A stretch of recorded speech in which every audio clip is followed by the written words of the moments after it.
clipper, folder sa ano pang embroidery. So, assemble. Fabric. Cotton, linen pa na. Linen, cotton.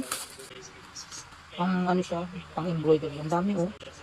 Isa, dalawa, tatlo, apat, lima, anim, ito. Siya, 9 lang itong dulo. So, medyo malaki. Dapat katamtaman lang. Pwedeng hatiin sa gitna. So, pag hinati ito sa gitna, divide, hindi, times 2. 1, 2, 3, 4. Walo na rin yan. Kasi kung hatiin sa gitna, pink. Tapos ito, ano naman na iba. Kaya nga kumuha ng ganitong bilog, gusto ko no, medyo same color. Ayan, liit lang.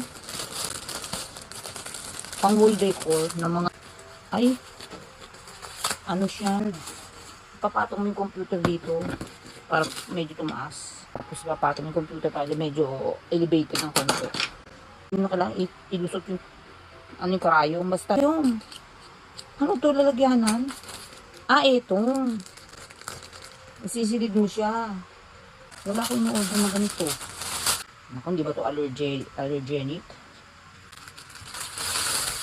Cover mo ito.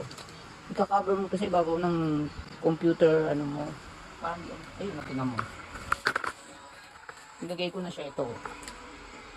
Ayan, nilinisin ko muna. Dalawa to para sa anak ko isa eh. Nasa ano yan. Tapos itong ruler na pang gusto mong model fashion. Tao yan tao. Kung titigan mo, korteng tao. Korteng tao yan. Ito, 100% cotton to. Wala itong halong linin. Uy, tamang-tamang size niya. Hindi ko na kailangan mag-cut. Sa sukat nito, Tamang-tamang sa sukat niya. Nagugunting ako nung bumili akong linin. Ang linin madaling mabutas pag tinatahi mo.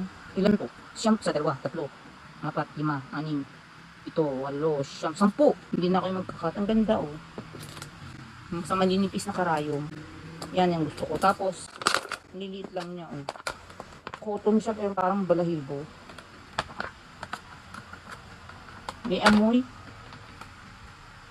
May amoy siya siguro yung sa dye color. Yan yung order ko today.